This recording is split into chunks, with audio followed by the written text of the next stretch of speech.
Assalamualaikum, selamat pagi. Di video ini saya akan menjelaskan materi IPS tentang sumber daya alam dan kemaritiman Indonesia.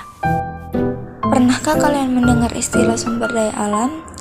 Sumber daya alam adalah semua bahan yang ditemukan manusia dalam alam yang dapat dipakai untuk kepentingan hidupnya. Potensi sumber daya alam dapat dilihat dalam berbagai bentuk. Air, tanah, udara, batuan, bahan tambang, dan lain-lain merupakan bentuk-bentuk sumber daya alam. Potensi sumber daya hutan.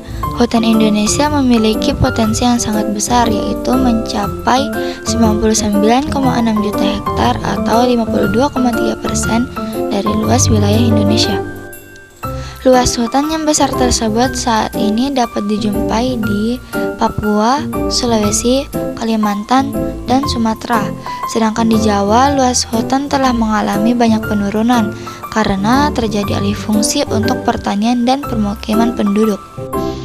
Hutan Indonesia juga menyimpan kekayaan flora dan fauna atau keanekaragaman hayati yang sangat besar. Bahkan banyak diantaranya merupakan spesies endemik atau hanya ditemukan di Indonesia dan tidak ditemukan di tempat lain. Hutan yang paling banyak dijumpai di Indonesia adalah hutan hujan tropis. Hutan hujan tropis merupakan hutan yang berdaun lebar yang selalu hijau dan memiliki kerakatan yang tinggi. Manfaat dan fungsi hutan yang pertama adalah menyimpan air hujan dan mengalirkannya ke sungai-sungai dan danau, sehingga apabila musim kemarau tidak terjadi kekeringan. Manfaat hutan yang kedua adalah tempat hidup bagi flora dan fauna, dan manfaat hutan yang ketiga adalah mencegah terjadinya erosi atau pengikisan, karena air hujan tidak langsung jatuh ke tanah dan mengikis tanah-tanah yang subur. Manfaat hutan yang keempat adalah menghasilkan oksigen, dan manfaat hutan yang terakhir adalah sumber kehidupan bagi masyarakat, khususnya yang tinggal di sekitar hutan dari produk yang dihasilkannya. Potensi sumber daya tambang. Sumber daya tambang di Indonesia melimpah karena hampir di seluruh wilayah atau pulau-pulau di Indonesia memiliki sumber daya tambang.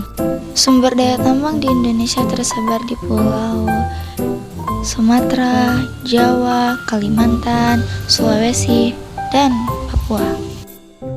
Sumber daya tambang yang terdapat di Indonesia antara lain minyak bumi dan gas. Minyak bumi dan gas merupakan sumber energi utama yang banyak dipakai untuk industri, transportasi, dan rumah tangga. Daerah penghasil minyak bumi di Indonesia di Pulau Sumatera adalah Aceh, Riau, dan Sumatera Selatan. Di Pulau Jawa, Jawa Barat, Jawa Timur, dan Jawa Tengah. Di Pulau Kalimantan, Kalimantan Timur, dan Kalimantan Selatan. Di Pulau Maluku, Pulau Seram, dan Tenggara. Di Pulau Papua, Kelamono, Sorong, dan Babon. Sumber daya tambang yang kedua adalah batu bara. Batu bara digunakan sebagai sumber energi dan digunakan untuk pembangkit listrik dan rumah tangga. Cadangan batu bara Indonesia hanya 0,5% dari cadangan dunia. Namun dilihat dari produksinya merupakan yang keenam terbesar di dunia. Batu bara di Indonesia dijumpai di Pulau Kalimantan dan Sumatera. Pertambangan di Kalimantan terdapat di Kalimantan Timur, sedangkan di Sumatera terdapat di Sumatera Barat dan di Sumatera Selatan. Sumber daya tambang yang ketiga yaitu bauksit. Bauksit merupakan sumber biji utama untuk menghasilkan aluminium. Bauksit bermanfaat untuk industri keramik, logam, dan kimia. Indonesia memiliki potensi bauksit yang cukup besar. Bauksit ditambang di Kepulauan Riau, Pulau Bintan, dan di Kalimantan Barat, Singkawang. Sumber daya tambang yang keempat yaitu pasir besi. Pasir besi dimanfaatkan untuk industri logam besi dan semen. Aktivitas penambangan pasir besi dapat ditemukan di Cilacap, Jateng, Sumatera, Lombok, Yogyakarta, Lampung, Sulawesi Selatan, dan Kalimantan Selatan. Sumber daya tambang yang kelima yaitu emas. Emas umumnya dimanfaatkan sebagai perhiasan. Tambang emas tersebar di Indonesia antara lain Papua, Kalimantan Barat, Aceh, Sulawesi Utara, Riau, dan Bengkulu. Potensi kemaritiman Indonesia.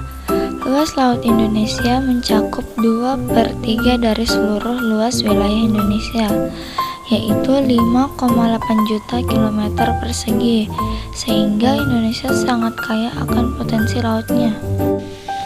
Potensi sumber daya laut Indonesia bukan hanya ikan, tetapi juga bahan tambang dan lain-lain yang ada di permukaan laut. Kekayaan yang dapat dimanfaatkan dari sumber daya laut yang lain adalah sumber daya alam berupa hutan mangrove, terumbu karang, dan lain-lain. Sumber daya ini dikenal dengan sumber daya pesisir. Potensi kemaritiman Indonesia yang pertama yaitu perikanan. Laut Indonesia memiliki angka potensi lestari yang cukup besar, yaitu 6,4 juta ton per tahun. Di Indonesia bagian barat dengan rata-rata kedalaman 75 meter, banyak ditemukan jenis ikan pelagis kecil. Sedangkan di Indonesia bagian timur dengan rata-rata kedalaman 4.000 meter, banyak ditemukan jenis ikan pelagis besar seperti cakalang dan tuna. Selain ikan yang tersedia di lautan, penduduk Indonesia juga banyak yang melakukan budidaya ikan, terutama di daerah pesisir. Jenis ikan yang dikembangkan adalah bandeng dan udang. Potensi kemaritiman Indonesia yang kedua yaitu hutan mangrove.